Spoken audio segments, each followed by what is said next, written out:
രുദ്രാക്ഷം. രചന വർണ്ണങ്ങളാമി. ചിന്മയി പഠിക്കാനായി വരുമെന്ന് അർജുൻ ഓർത്തെങ്കിലും അവൾ പക്ഷേ സ്വയം ഇരുന്ന് പഠിക്കുന്നതാണ് അവൻ കണ്ടത്.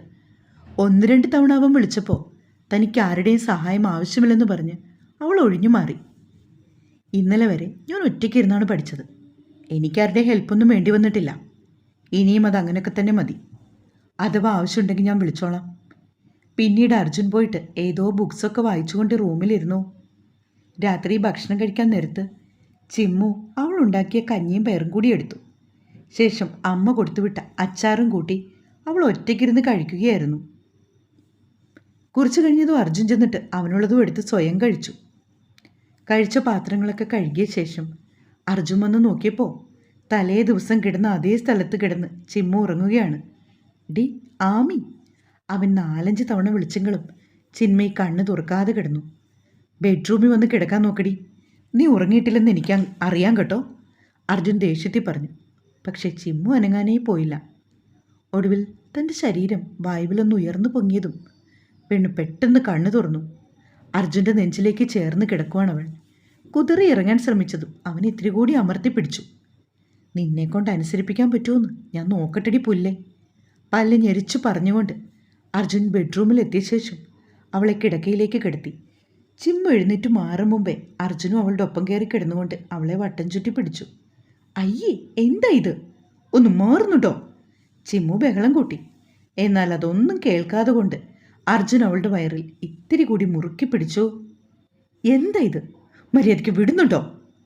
മര്യാദ ഇത്തിരി കുറവാടി, അത് നിനക്ക് മനസ്സിലായില്ലേ? ദേ, എൻ്റെ സ്വഭാവം നിനക്ക് അറിഞ്ഞൂടാ. നീ വെറും കൂതറയാണെന്നല്ലേ, അത് നീ പറയാതെ തന്നെ എനിക്കറിയാം. അവളുടെ കാതിലേക്ക് അർജുൻ്റെ ശ്വാസം അടിച്ചതും ചിമ്മുനെ വിറച്ചുപോയി. ഞാനേ നിന്റെ കെട്ടിയോനാണ്, വെറും ഉണ്ടാക്കാനല്ല കേട്ടോടി, പറഞ്ഞുകൊണ്ട് അർജുൻ അവളുടെ വയറിൽ ഒന്ന് അമർത്തിയതും ചിന്മയ്ക്ക് ശ്വാസം മുട്ടി. ക്ലാസ്സിൽ ശ്രദ്ധിച്ച് മര്യാദയ്ക്ക് തിന്നോണം. പഠിപ്പിക്കുന്ന നേരത്തെ വിളച്ചിലും കൊണ്ട് നടന്നാലുണ്ടല്ലോ, നിന്നെ ഞാൻ പ്രിൻസിപ്പലിൻ്റെ റൂമിൻ്റെ വെളിയിൽ കൊണ്ടുവന്ന് നിർത്തും. നിനക്ക് കാണണോടിയത്? വീണ്ടും അവൻ്റെ ശ്വാസം. ചിമ്മു വല്ലാത്തൊരവസ്ഥയിലായി.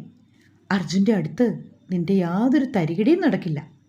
നിന്നേക്കാൾ മികച്ച ഒരുപാട് സാധനങ്ങൾ പയറ്റി വന്നവനാണ് ഞാനും.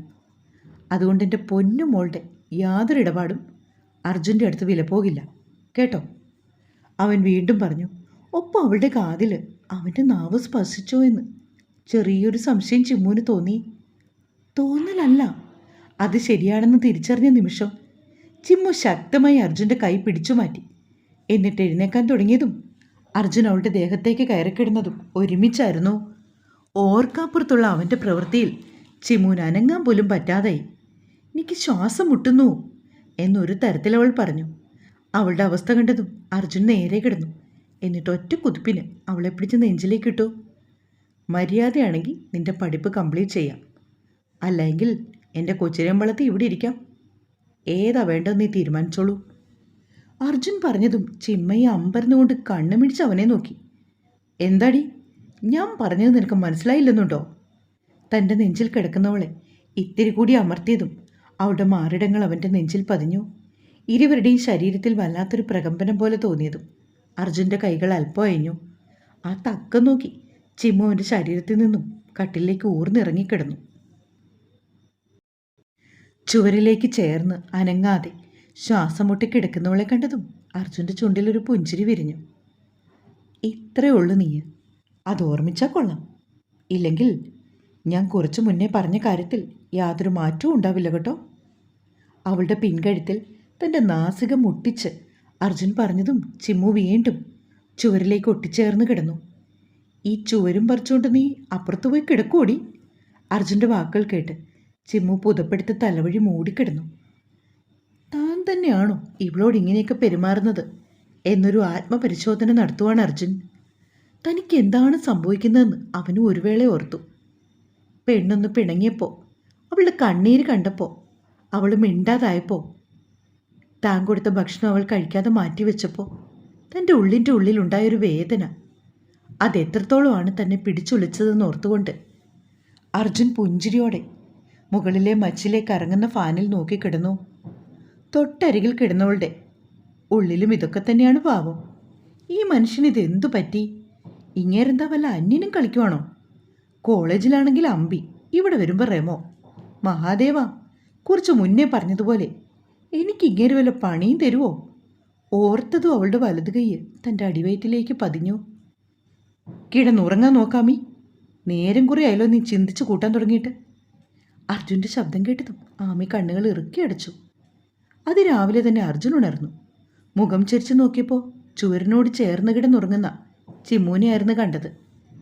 ചെറിയൊരു പുഞ്ചിരിയോടെ അവൻ എഴുന്നേറ്റു. ശേഷം അവളുടെ ദേഹത്തേക്ക് നന്നായി പുതപ്പിച്ച ശേഷം വാഷ്റൂമിലേക്ക് പോയി. പെണ്ണൊന്നും മിണ്ടാതിരുന്നപ്പോൾ തനിക്ക് വന്ന മാറ്റം ചെറുതൊന്നുമല്ല, അത് തന്നെ വേദനിപ്പിച്ചതെന്ന് അവൻ. കുളിച്ച് ഫ്രഷായി ഇറങ്ങി വന്നപ്പോൾ ചിമ്മു എഴുന്നേറ്റ് കിടക്കയിലിരിപ്പുണ്ട്. അർജുൻ നോക്കിയതും അവൾ അവനെ മൈൻഡ് ചെയ്യാതെ ഇരിക്കുവാണ്. പെട്ടെന്ന് റെഡി ആയിക്കോണം, എനിക്കിന്നൊരു മീറ്റിംഗ് ഉണ്ട്. 8:30 സ്റ്റാഫ് എല്ലാവരും എത്തിച്ചേരണമെന്ന് പ്രിൻസിപ്പൽ ഗ്രൂപ്പിൽ മെസ്സേജ് അയച്ചിട്ടുണ്ട്. അതിന് ഏട്ടൻ പോയിക്കോളൂ, ഞാൻ ബസ്സിൽ വന്നോളാം. പെട്ടെന്ന് അവൾ മറുപടി പറഞ്ഞു. നീ എൻ്റെ ഒപ്പം വന്നാൽ മതി, അല്ലാണ്ട് കൂടുതൽ ഷോയൊന്നും വേണ്ട. അർജുൻ ശബ്ദമുയർത്തി. ഇന്നലെ ഞാൻ ഒറ്റയ്ക്കാണ് ഇങ്ങോട്ട് വന്നത്, ഇന്നും അതുപോലെ തന്നെ ഞാൻ പോയിക്കോളാം. മാത്രമല്ല അർജുനേട്ടന് ഞാൻ ഭാര്യയാണെന്നൊക്കെ പറയാൻ ബുദ്ധിമുട്ടുണ്ടായിരിക്കും. എല്ലാ ദിവസവും അർജുനോടൊപ്പം കോളേജിൽ വന്ന് ഇറങ്ങുന്നത് കാണുമ്പോൾ കുട്ടികൾക്കൊക്കെ എന്തെങ്കിലും ഡൗട്ട് തോന്നും. കുട്ടികൾക്ക് മാത്രമല്ല, ടീച്ചേഴ്സിനും. വെറുതെ എന്തിനാ ആളുകളെ കൊണ്ട് അതും ഇതും പറയിപ്പിക്കുന്നത്? ഡി, പറയുന്നവരെന്ത് വേണമെങ്കിലും പറഞ്ഞോട്ടെ, അത് നിന്നെയോ എന്നെയോ ബാധിക്കുന്ന കാര്യമല്ല. ഇപ്പം തൽക്കാലം ഞാൻ പറയുന്നത് നീ അനുസരിച്ചാൽ മതി. അർജുൻ വെളിയിലേക്ക് ഇറങ്ങിപ്പോകുന്നതിനിടയിൽ ചിമ്മുനെ ഓർമ്മിപ്പിച്ചു. എനിക്ക് ബുദ്ധിമുട്ടുണ്ട്, ഞാനോട്ട് വരാനും പോണില്ല. പെണ്ണ് ഉച്ചത്തിൽ വിളിച്ചു പറഞ്ഞു. പറയുന്നത് അനുസരിച്ചില്ലെങ്കിൽ അനുസരിപ്പിക്കാൻ എനിക്കറിയാം കേട്ടോ ആമി. ഓ, ഒരാമി. എൻ്റെ പേര് ചിന്മയി എന്നാണെന്ന് ഇങ്ങേരോടൊരു 100 വട്ടം പറഞ്ഞു. എന്നിട്ടും ഇത് തന്നെയാണ് വിളിക്കുന്നേ. ആരാണ് ഈ ആമി? ചോദിച്ചിട്ടും പറയുന്നില്ല. ദേഷ്യത്തിൽ എഴുന്നേറ്റ് ചിമ്മു ഫ്രഷ് ആവാനായി പോയി. അർജുനാണെങ്കിൽ ഇരുവർക്കുമുള്ള കോഫിയൊക്കെ തയ്യാറാക്കി. ശേഷം ഇൻസ്റ്റൻറ്റ് ചപ്പാത്തി അവൻ വാങ്ങിക്കൊണ്ട് വന്നത് ഫ്രിഡ്ജിൽ നിന്നും എടുത്ത് പുറത്തേക്ക് വെച്ചു. 2 മുട്ടയും ബോയിൽ ചെയ്യാൻ വെച്ച ശേഷം സബോളയും ഇഞ്ചിയും പച്ചമുളകും ഒക്കെ എടുത്ത് ഒരു പ്ലേറ്റിൽ വെച്ചു. ചായയോടൊപ്പം കഴിക്കാനായി ടീ റസ്ക് കൂടി എടുത്തവൻ വെച്ചിട്ടുണ്ടായിരുന്നു. ചിന്മയി ഇറങ്ങി വന്ന ശേഷം ഫ്രിഡ്ജ് തുറന്ന് പാലെടുക്കുന്നത് കണ്ടതും അർജുൻ അവളെ തടഞ്ഞു. ഡി, ദാ ചായ എടുത്ത് വെച്ചിട്ടുണ്ട്, ഇത് കുടിക്കുന്നീയ. അവൻ ഗൗരവത്തിൽ അവളുടെ കയ്യിലേക്ക് ചായ എടുത്ത് കൊടുത്തു. എന്നാൽ തനിക്ക് വേണ്ടെന്നും ആവശ്യത്തിനുള്ളത് ഉണ്ടാക്കി കുടിച്ചോളാമെന്നും പറഞ്ഞുകൊണ്ട് അർജുൻ നീട്ടിയ ചായ അവൾ വാങ്ങിക്കുവാനും വിസമ്മതിച്ചു. ഇത് പിടിക്കാമീ. അർജുൻ ഒരൊറ്റ അലർച്ച. വേണ്ട. ഏട്ടനോട് ആരാ പറഞ്ഞ എനിക്കൂടി ചായ ഇടാൻ? നിനക്ക് ചായ ഉണ്ടാക്കാൻ പ്രത്യേകം ആരെങ്കിലും പറയണോടി? പറയണം, ഞാൻ പറയണം. അവൾ ചൂണ്ടുവിരൽ തൻ്റെ നെഞ്ചിലേക്ക് അമർത്തിയാണ് അർജുനോടായി പറയുന്നത്. ഇന്നലെ രാവിലെ വരെ നിനക്ക് ഞാൻ ചായ എടുത്തു തന്നത് നീ പറഞ്ഞിട്ടാണോടി? ചോദിച്ചുകൊണ്ട് അർജുനും അവൻ്റെ ചൂണ്ടുവിരൽ അവളുടെ നെഞ്ചിലമർത്തി. പെട്ടെന്നുള്ള അർജുൻ്റെ ആ പ്രവൃത്തിയിൽ ചിമ്മു പിറകിലേക്ക് വേയിച്ചുപോയി. ഇന്നലെ മുതൽ നിങ്ങൾക്ക് ഇത്തിരി ഇളക്കം കൂടിയിട്ടുണ്ട്, എന്നാൽ എൻ്റെ അടുത്ത് ഇതൊന്നും ചിലവാകില്ല. ഇതാൾ വേറെയാ. അവളുടെ പറച്ചിൽ കേട്ടതും അവന് ചിരി വന്നു. എങ്കിലും ചിരിക്കാതെ ഗൗരവത്തിൽ തന്നെയാണ് അവൻ്റെ നിൽപ്പ്. മര്യാദയ്ക്ക് കുടിക്കടി എന്ന് പറഞ്ഞുകൊണ്ട് അർജുന ചായ അവളുടെ ചുണ്ടിലേക്ക് ചേർത്ത് വെച്ചു. വായ തുറക്കാതെ നിന്നെ അവളുടെ തുടുത്ത അതരത്തിൽ തൻ്റെ വിരലുകൾ ഉപയോഗിച്ച് അവൻ തുറപ്പിക്കുവാനൊരു ശ്രമം നടത്തി.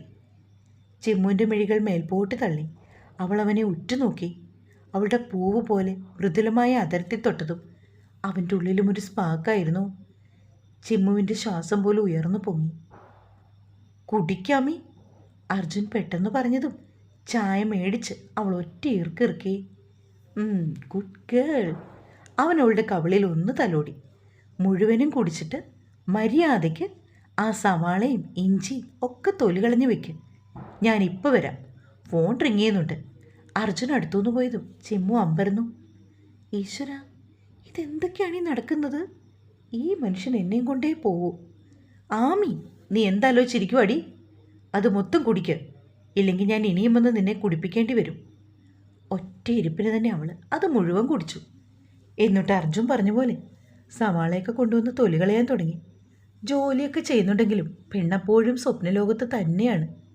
അർജുൻ ആരെയോ ഫോണിൽ വിളിച്ച് വെച്ച ശേഷം അടുക്കളയിലേക്ക് വന്നതും ചിമ്മു പെട്ടെന്ന് തൻ്റെ ചുണ്ടകത്തേക്ക് കൂർപ്പിച്ച് പിടിച്ചു. അത് കണ്ടതും അവൻ ഉറക്കെ ചിരിച്ചു. ചിന്മയെ നെറ്റി കൂർപ്പിച്ച് അവനെ ഒന്ന് നോക്കി. അർജുൻ അവളുടെ അരികിലേക്ക് നടന്നു വരുന്നതും സവാള അരിഞ്ഞുകൊണ്ടിരിക്കുന്ന കത്തിയെടുത്ത് അവൾ അവനെ ചൂണ്ടിക്കാണിച്ചു. അർജുനാണെങ്കിൽ താൻ ഉടുത്ത കാവ്യമുണ്ടൊക്കെ ഒന്നുകൂടെ മടക്കി കയറ്റി ഉടുത്തു. ശേഷം അവളുടെ മുമ്പിൽ വന്ന് നിന്നു. ദേ, വെറുതെ വിളച്ചിൽ കാണിച്ച എൻ്റെ അരികിലേക്ക് പോലും വന്നേക്കരുത് കേട്ടോ. ചിമ്മു അവനൊരു താക്കീതൊക്കെ നൽകി. എന്നാൽ അതൊന്നും മൈൻഡ് ചെയ്യാതെ അർജുൻ വന്നിട്ട് അവളുടെ വലങ്കയിൽ പിടുത്തം വിട്ടു. എന്നിട്ട് കയ്യിലിരുന്ന് കത്തി മേടിച്ച് മാറ്റിവെച്ച ശേഷം അവനവളെ പൊക്കിയെടുത്ത് കൗണ്ടർ ടോപ്പിൻ്റെ മുകളിലേക്ക് ഇരുത്തി. അതിനുശേഷം അവളുടെ മുഖം തൻ്റെ കൈക്കുമ്പിളിലെടുത്തതും പെണ്ണിൻ്റെ മിഴികൾ കൂമ്പി അടഞ്ഞു. ഇന്നലെ എന്തൊക്കെയോ വലിയ ഡയലോഗ് അടിച്ചല്ലോ. ഒരുപാട് ഇഷ്ടപ്പെട്ടു പോയതുകൊണ്ടാണ് കല്യാണം കഴിച്ചതെന്നോ, അതുകൊണ്ടാണ് വീട്ടുകാരോട് ആരോടും എതിർപ്പൊന്നും പറയാതിരുന്നതെന്നോ, അങ്ങനെ എന്തൊക്കെയോ അർജുൻ ചോദിച്ചിട്ടും അവൾ അവനെ നോക്കാതെ ശ്വാസം എടുക്കാൻ മറന്നുകൊണ്ടിരിക്കുവാണ്. ഡി ആമി, ഇവിടെ നോക്കടി. അർജുൻ അവളുടെ മിഴികളിൽ പതിയോ നൂതി വിട്ടു. അവൻ്റെ ശ്വാസം അടിച്ചതും ചിമ്മുവിന് തൻ്റെ ശരീരത്തിൽ എന്തൊക്കെയോ പ്രകമ്പനം കൊള്ളുന്നതുപോലെ തോന്നി. ആമി, ഒന്ന് നോക്കടി പെണ്ണേ, നിനക്കെന്നെ അത്രയ്ക്ക് ഇഷ്ടമായിരുന്നോടി. അവളുടെ കവളിൽ അവൻ്റെ താടിരോമങ്ങൾ തലോടിയതും ഒരേങ്ങലോടെ ആമി അവൻ്റെ നെഞ്ചിലേക്ക് വീണു. സങ്കടം കൊണ്ടാണോ സന്തോഷം കൊണ്ടാണോ പാവം പെൺകുട്ടി കരഞ്ഞു പോയിരുന്നു. എന്താടോ, എന്തിനാ നീ കരയുന്നേ? അർജുൻ തൻ്റെ പെണ്ണിൻ്റെ ചുമലിൽ തലോടി. എനിക്ക് ഒരുപാട് ഇഷ്ടമാണ്. എന്നെ ഇഷ്ടമില്ലെങ്കിൽ എനിക്ക് ചിമ്മു സങ്കടത്തോടെ വാക്കുകൾക്കായി പരതി. ആരാ പറഞ്ഞേ ഇഷ്ടമല്ലെന്ന്? എൻ്റെ ആമിക്കുട്ടി അല്ലാണ്ട് പിന്നെ ഞാൻ ആരെ ഇഷ്ടപ്പെടേണ്ടത്? അർജുൻ പറയുന്ന കേട്ടതും അവൾ പെട്ടെന്ന് മുഖമുയർത്തി അവനെ നോക്കി. തുടരും.